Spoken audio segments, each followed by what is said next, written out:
Bismillahirrahmanirrahim. Assalamu alaikum. Today we will do question number 8 of exercise 4B D3 8th edition, and as you know that we are dealing with the index and surds, and I told you earlier that whenever we have to write it in whatever the index notation or index notation we have to write, और जो भी हमारे पास given होता है हमारा roots given होते हैं, उसके ऊपर जो पावर होती है उसको आप हमेशा 1/, की फॉर्म में लिखते हैं. So start with part A में हमारे पास है part A is √4. Basically it's a √4 and power A. जब भी आप इंडेक्स नोटेशन में लिखते हैं so you will write this root, जो भी हमारा ये वाला रूट होता है इसको आप 1/, की फॉर्म में लिखते हैं. So A will remain as it is, और ये जो है this will write it as 1/4. Okay, the next one is part B, and part B में आपके पास है root of like 5th root of B power, और फिर हमारे पास है पावर जो है ये आपके पास क्या है, बाहर है 4. अच्छा जी, अब हम b को कैसे लिख सकते हैं. b के ऊपर पावर आ जाएगी 1/5, और जो इसके ऊपर है 4 ये एज इट इज़ आ जाएगा. ठीक है, अब ये जो 4 है ये मल्टीप्लाई जब होगा 1 के साथ, so the answer will be b power 4/5. Clear हो गया. डायरेक्ट भी लिख सकते हैं, लेकिन चूँकि आपको एक्सप्लेन करना था तो इसलिए मैंने उसको एक स्टेप एक्सटेंड करके लिखा है. Otherwise we can directly write it from the question to the answer, that is b power 5/4. अच्छा जी, पार्ट सी की अगर हम बात करते हैं, सो पार्ट सी में हमारे पास है it's square root of 2 power n, और पावर उसमें क्या है 3 है. सो इसमें आपके पास क्या हो जाएगा, square root of 2 power n है, और उसके ऊपर पावर आपके पास क्या है 3 है. सो 1/3 हम लिखेंगे, और इसको फर्दर जब आप सिंप्लीफाई करेंगे तो ये आपके पास 2n जो है वो 1 के साथ मल्टीप्लाई होगा, तो ये आ जाएगा 2n डिवाइडेड बाय 3. ठीक हो गया. पार्ट डी की तरफ अगर हम आते हैं, सो पार्ट डी में आपके पास डिनोमिनेटर में है. ठीक है, सो डिनोमिनेटर में हम उसको एज इट इज़ ही लिखेंगे, जैसे हमारे पास है डिनोमिनेटर में तो उसको हम वैसे ही लिखते हैं. अच्छा जी, इसमें आपके पास है 1 पावर और d के ऊपर पावर है n. सो d के ऊपर पावर क्या आ जाएगी 1/n. अगर आपने इसको पॉजिटिव फॉर्म में लेकर आना है तो हम इसको क्या लिखेंगे, मैंने आपको ऑलरेडी बताया था, जब भी आपने उसको पॉजिटिव करना है लाइक तो उसके ऊपर पावर आप क्या हो जाएगी, इन्वर्स हो जाएगा. लाइक अगर वो नेगेटिव है तो पॉजिटिव हो जाएगी, पॉजिटिव है तो नेगेटिव हो जाएगी. सो इसको आप इस तरह से भी लिख सकते हैं. इट्स अप टू अगर आपने इस तरह से लिखना है, अदरवाइज़ आपका आंसर वहाँ तक भी ठीक होता है. अच्छा जी, नेक्स्ट आपके पास है part E is 2/e⁴,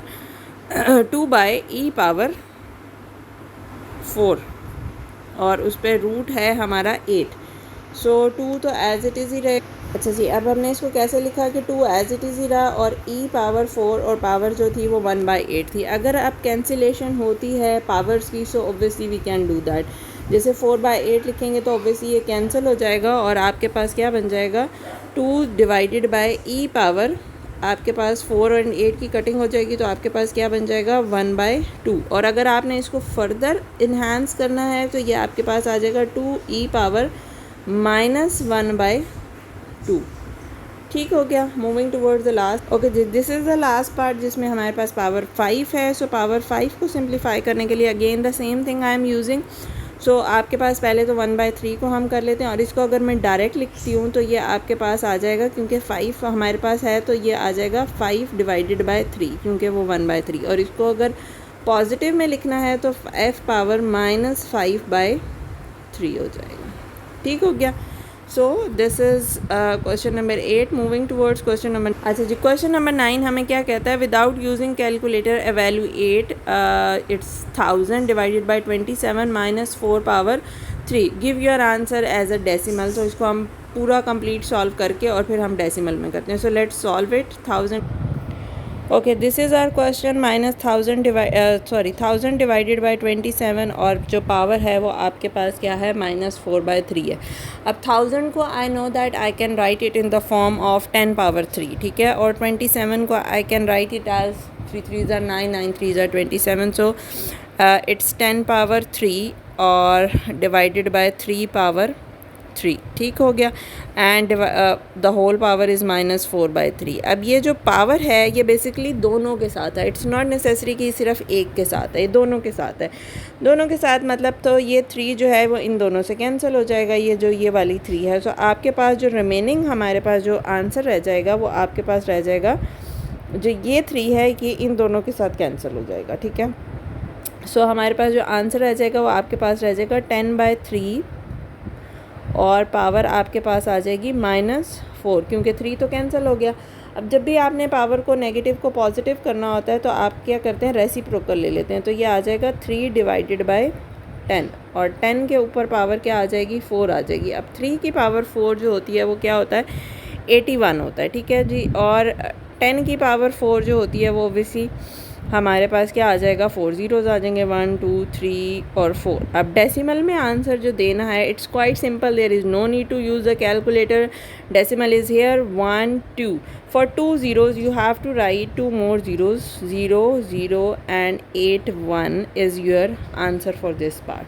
Moving towards the last question of today's, solve each of the following equation. 11 power a is equal to 1331। इसमें ये होता है कि आपने बेसिस सेम करनी है। जब हम बेसिस सेम कर लेते हैं तो दैट मीन जो पावर्स हैं उनको हम इक्वल कर सकते हैं, ये हमारे पास क्या होता है, रूल होता है।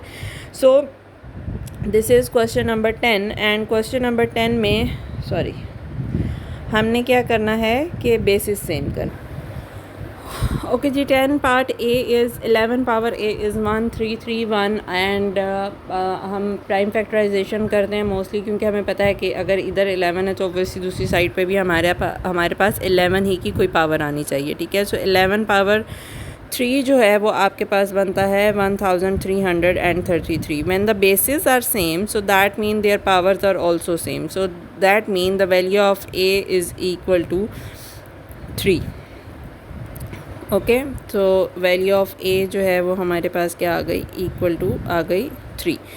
अब बढ़ते हैं पार्ट बी की तरफ, और पार्ट बी में हमारे पास क्या था, पार्ट बी में हमारे पास था, लेट मी चेक, अच्छा जी, पार्ट बी में था 2b इज़ इक्वल टू 1/128।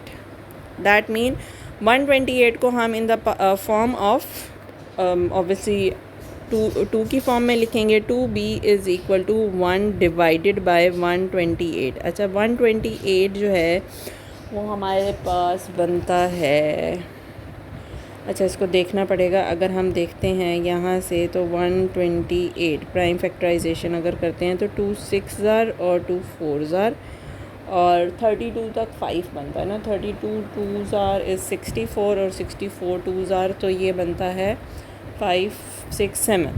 अच्छा जी, ये आपके पास आएगा 2 power b, this is equal to 1/2 power 7। अब आप कहेंगे जी ये तो पावर नीचे है और ये पावर ऊपर है।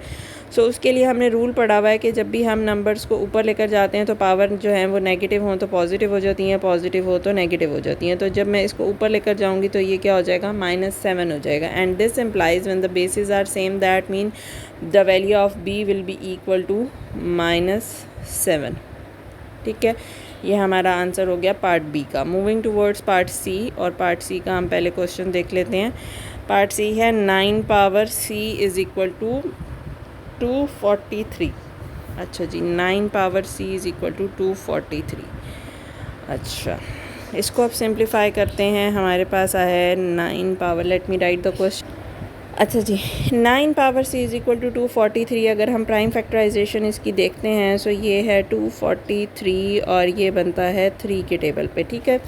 3 8 24, 3 1 3, फिर आ जाएगा 3 27 और फिर ये 27 जो है ऑब्वियसली 3 9 और 3 3 तो कितने 3 हो गए, एक ये पेयर बन गया, 2 पेयर बन गया और तीसरा ये अलग है, तो दैट मीन 9 वाले उसमें तो हम कर नहीं सकते। तो इस साइड पे जो 9 है इसको भी आप 3 की पावर लिख सकते हैं, तो ये आ जाएगा 3 पावर 2, और ऑलरेडी c था तो ये 2c हो जाएगा, और ये 243 जो है ये हमारा बन गया है तकरीबन 5, 3 पावर 5